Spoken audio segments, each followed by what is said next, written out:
Good morning. Welcome to day 100. Oh my God. 100 days.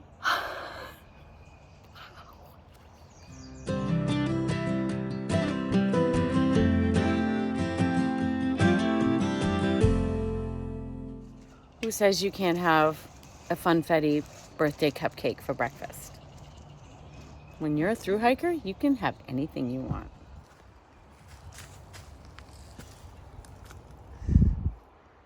Gratitude.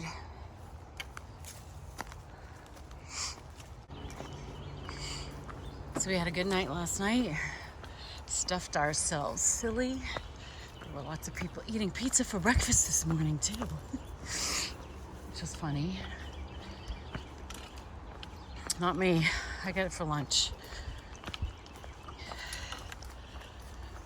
Slept pretty good in the shelter. We got another 20 miles to do today. 19 point something, I think, into Pawling, New York. And we're gonna have to probably hitchhike to get some food at the supermarket. Although I don't know that I even need to go to a supermarket. I might be able to do my resupply at a gas station or something. A while back, my mom texted me to tell me that my dear 6th grade homeroom and math teacher, and also my math tutor when I was in high school, Mr. Carlton Sockwell, had passed away. It really stuck with me for a couple days after that. And I had said some things on a video, but then I deleted it. And I talked with my mom last night about the service that was held for him yesterday near where I grew up. It made me really sad. And I do want to put a little thing out there for him because he deserves it. Mr. Sockwell was an incredibly patient and tolerant man, and he was also quite intuitive.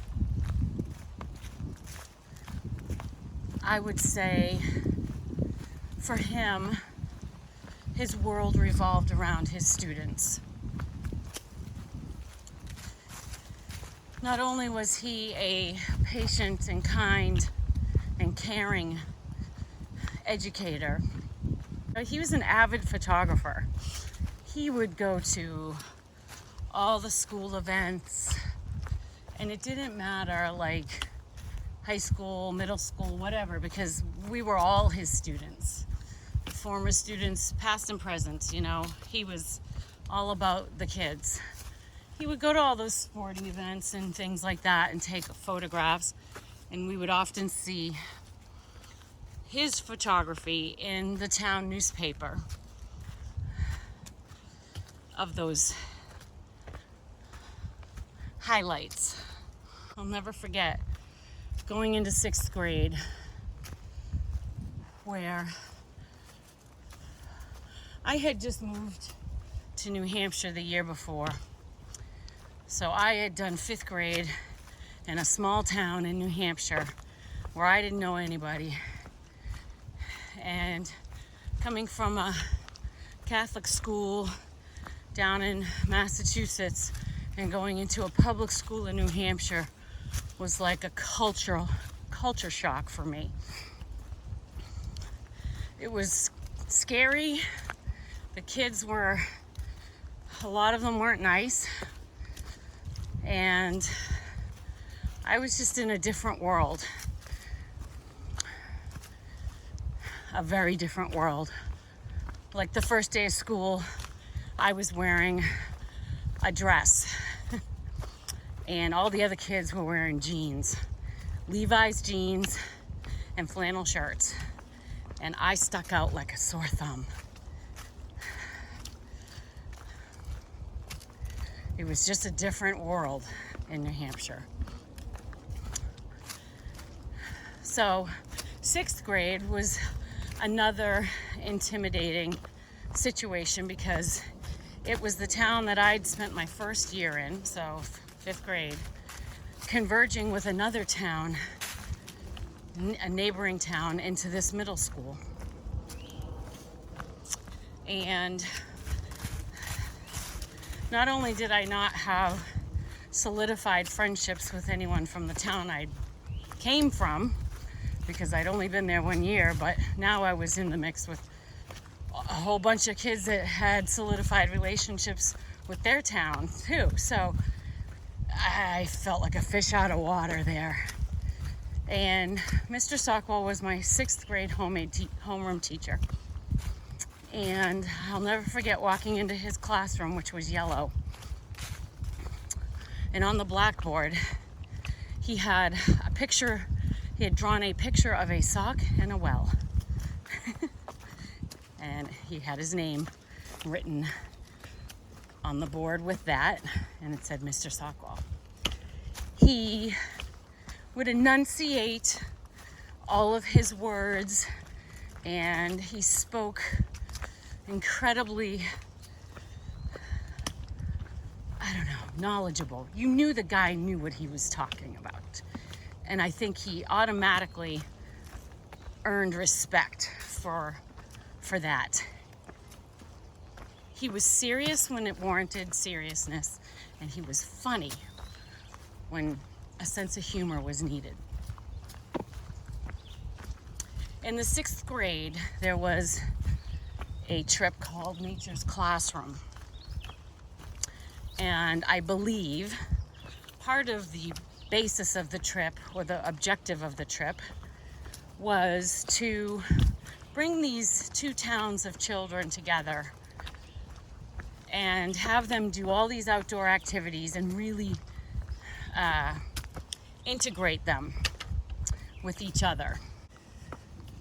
It was in the fall of the 6th grade year. So I want to say it was probably October when they had it. And it was, I believe, in Peterborough, New Hampshire. So everybody gets on the buses to go to Nature's Classroom. And it was a week-long trip. And I was not excited about this trip in any way, shape, or form. Was not looking forward to it. It was just another way for me to be tormented in my youth and being put in a most uncomfortable position with people I didn't know and people who did not want to know me. So I get on the bus, and my mom's standing there on the sidewalk at the school, and I just could hear all the kids in the back talking, having fun,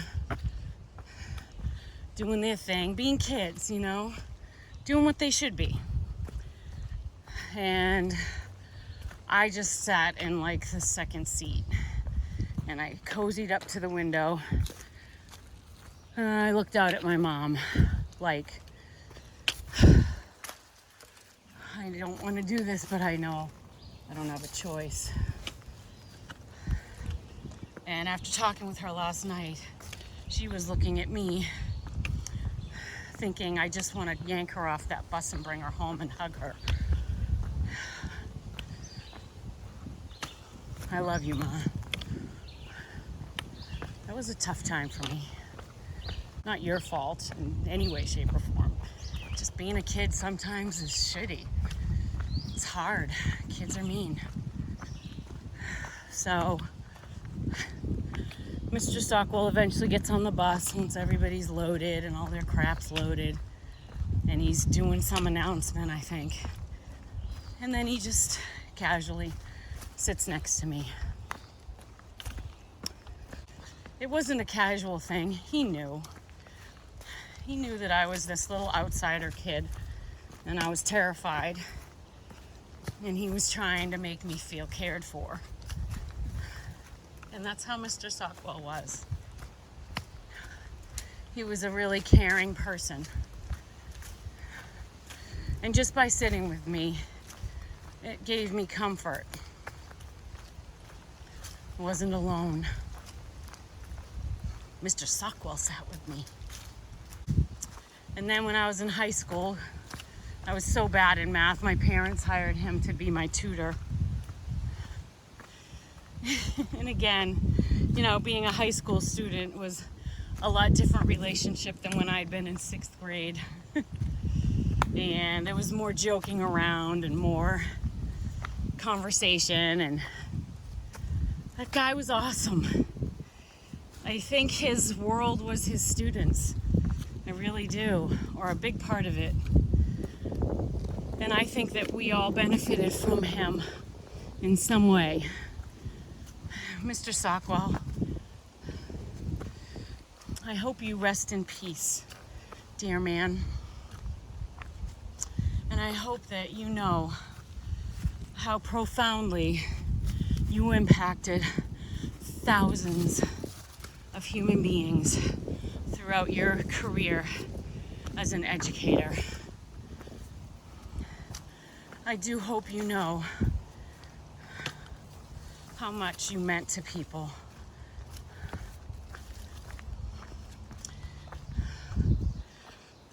God keep you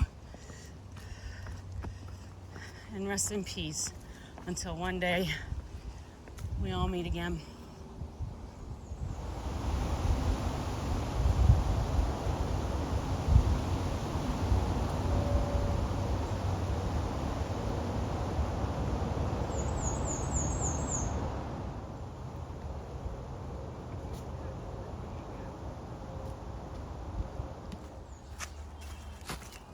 As I'm hiking today, I'm thinking about, how do you find happiness? How do you find joy? I'm not sure I know the answer to that question. And I'm not necessarily asking because I'm searching for happiness and joy, because I feel like, sorry, I'm getting super philosophical today.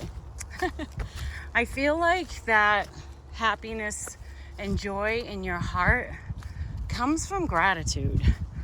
And maybe that's just for me. Maybe that's my recipe, right? Maybe that's not the recipe that works for everybody. But I do feel like I love being happy. I love being positive. I love how that feels. And I feel like that comes from gratitude. I feel like being grateful for the simplest things brings joy and happiness into your heart. It does for me. Anyway, I'd love to know if that's something that's effective for other people. I'm curious if it's something that is just a general thing that works for all, or if it's an individual thing, you know what I mean?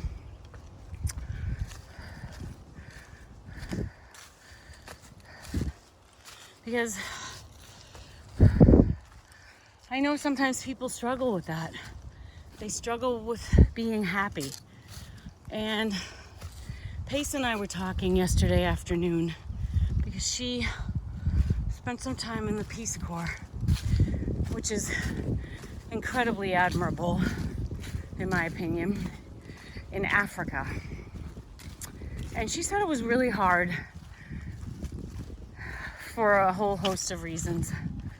But one of the things that she and I were talking about was, it was amazing how people with nothing, like really nothing, living in a little hut with a dirt floor, no furniture, how these people had so much happiness and joy and love for each other and their community.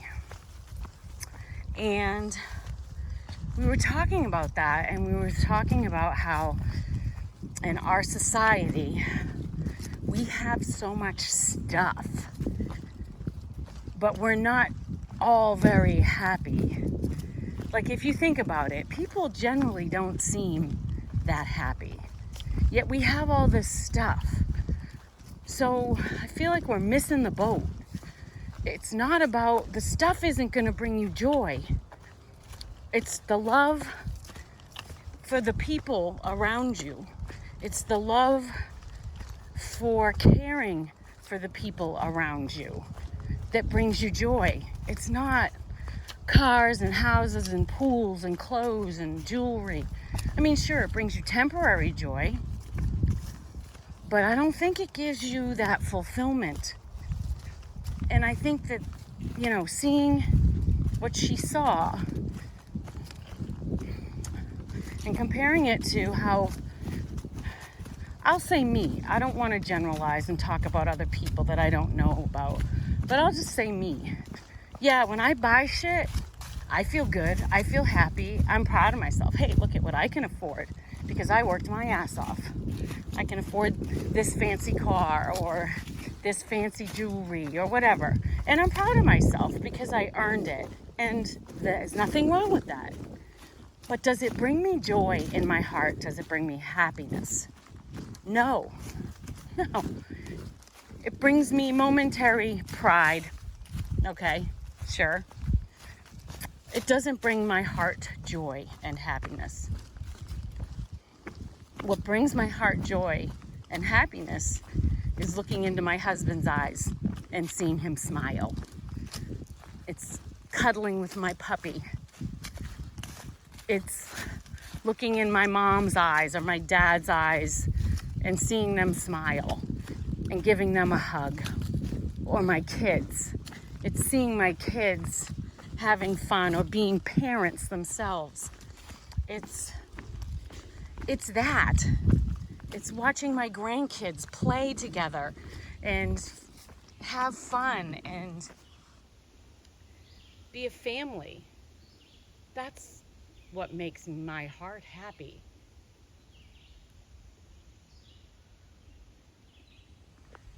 It's being in the woods every day,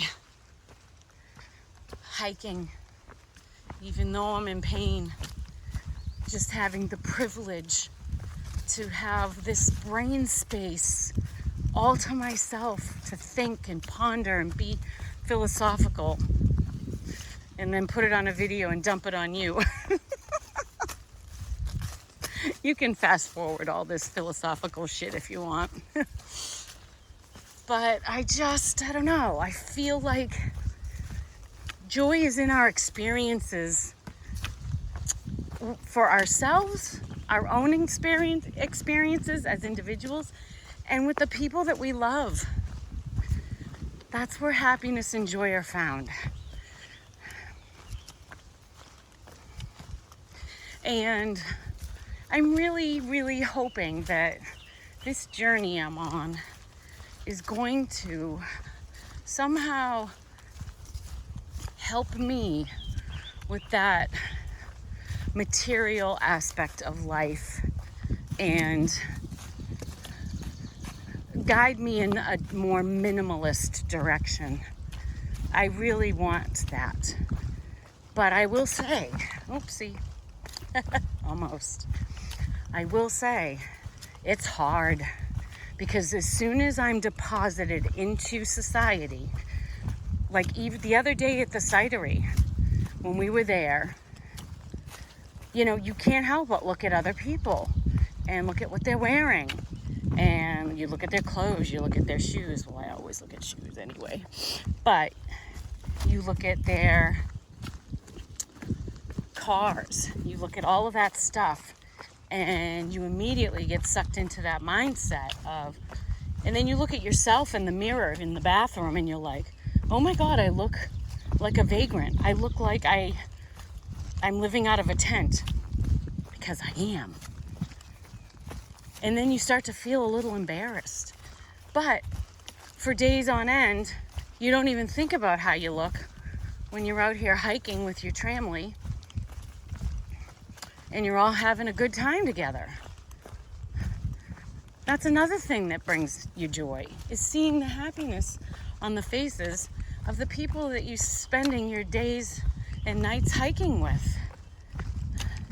These individuals that will go get you water at the end of a really long day and you just don't have it in you to walk down that steep hill. Cup of tea, thank you. And you know, like when you run out of snacks and you need a little extra food, and you know that somebody like Frizzle is a hoarder when it comes to snacks, and you can get your food anytime from her.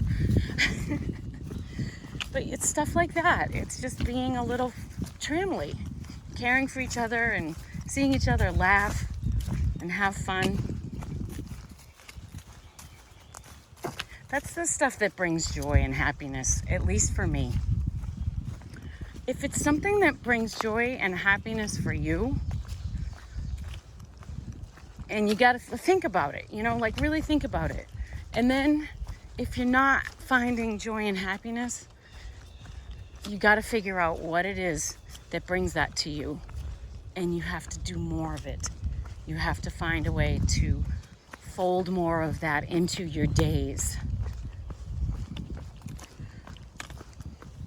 It shouldn't be contingent on another person per se. You've got to find it in your own heart, because that's how you really have it. It's got to come from inside of you. Start with gratitude, maybe. If you're searching for joy and happiness, start there. Start thinking about every little thing that you can be grateful for. Everybody has something.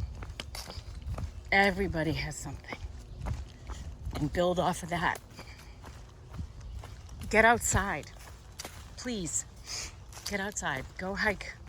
Go take a walk in a park. Go sit on a rock and stare at a pond or a river or the ocean. Soak in God's nature. And if you don't believe in God, okay, that's fine. That's your choice. But soak in nature, okay? Let it wash your soul clean. Let it restore you, because I promise you it will.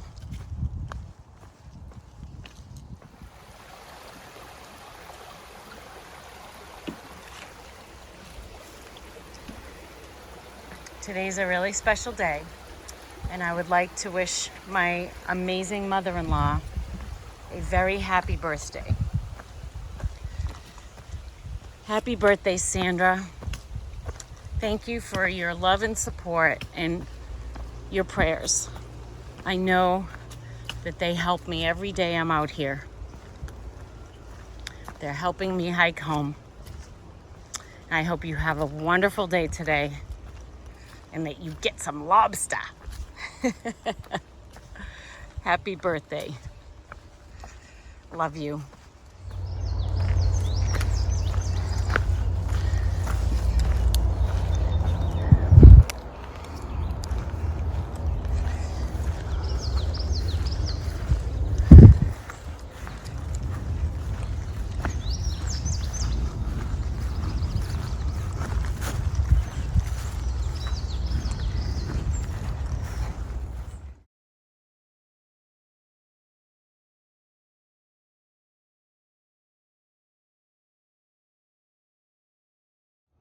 I would argue that this oak tree might be just as big as Kaffir oak. Look at the size of that.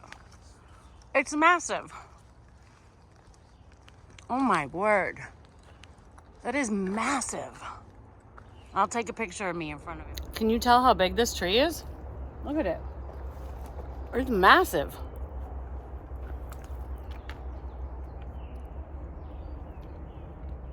That thing's huge.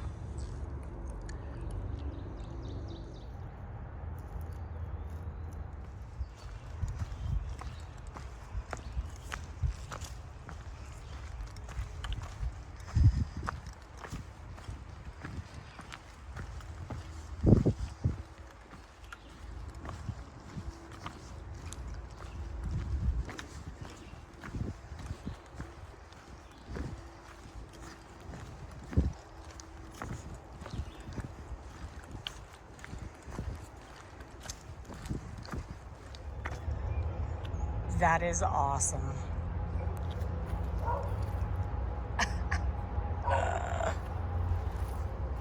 That's one way to freaking get people to clean up their dog mess. Oh my gosh. Now this is what I would call a mosquito town. Holy moly. I bet there's a lot of them living around here.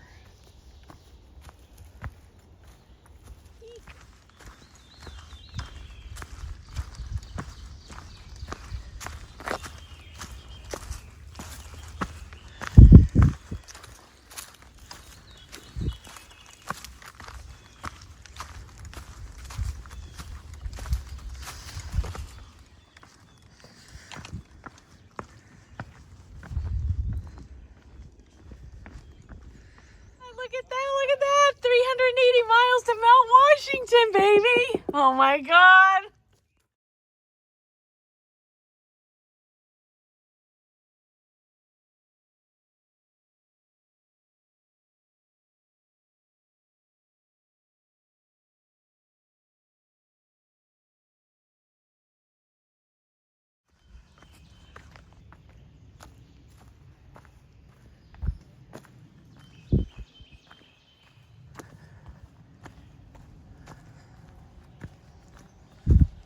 So I took my pizza and I put my two pieces on top of each other. So it's kind of like a calzone. And this is what I'm going to eat. And this is where I'm going to eat it. Nice view. It's called Nuclear Lake. Apparently there was some sort of plutonium explosion or something. I don't think I'm swimming in this one. So the name of this lake is Nuclear Lake. It's a 55-acre lake. And there are no homes or anything around it.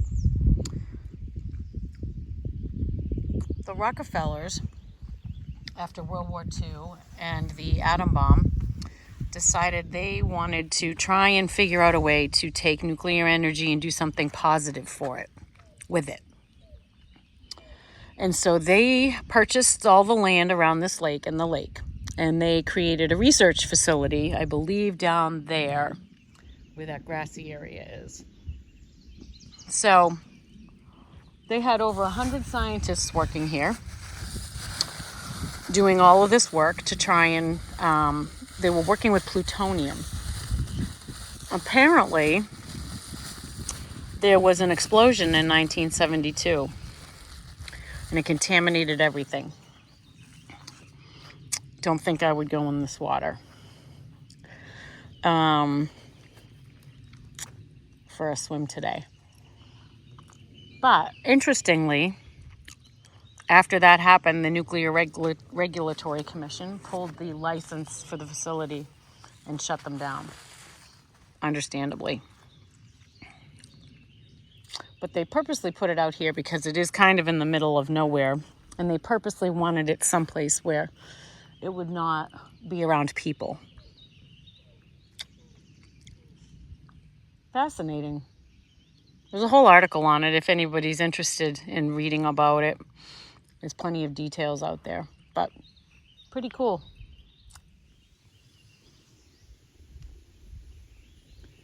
That's where I guess the laboratory buildings were. That's the southern end. I'm at the northern end.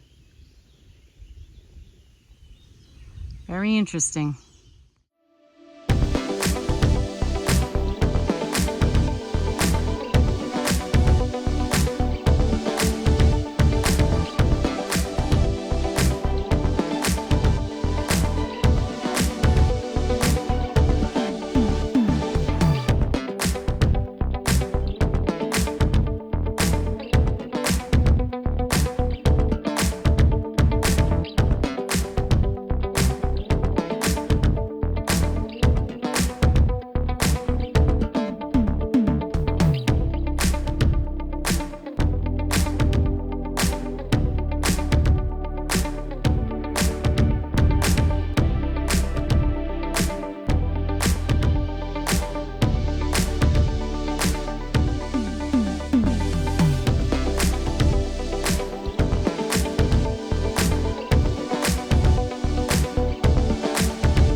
been hitchhiking.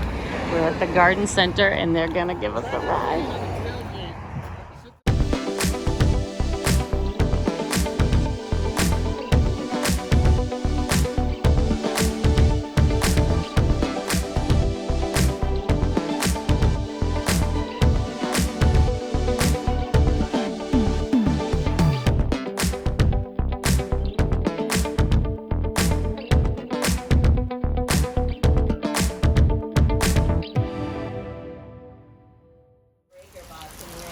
We are hunkered down doing yoga. That's my mat in the middle. Yeah. What else do you do in a rainstorm? Stuff your faces or do yoga?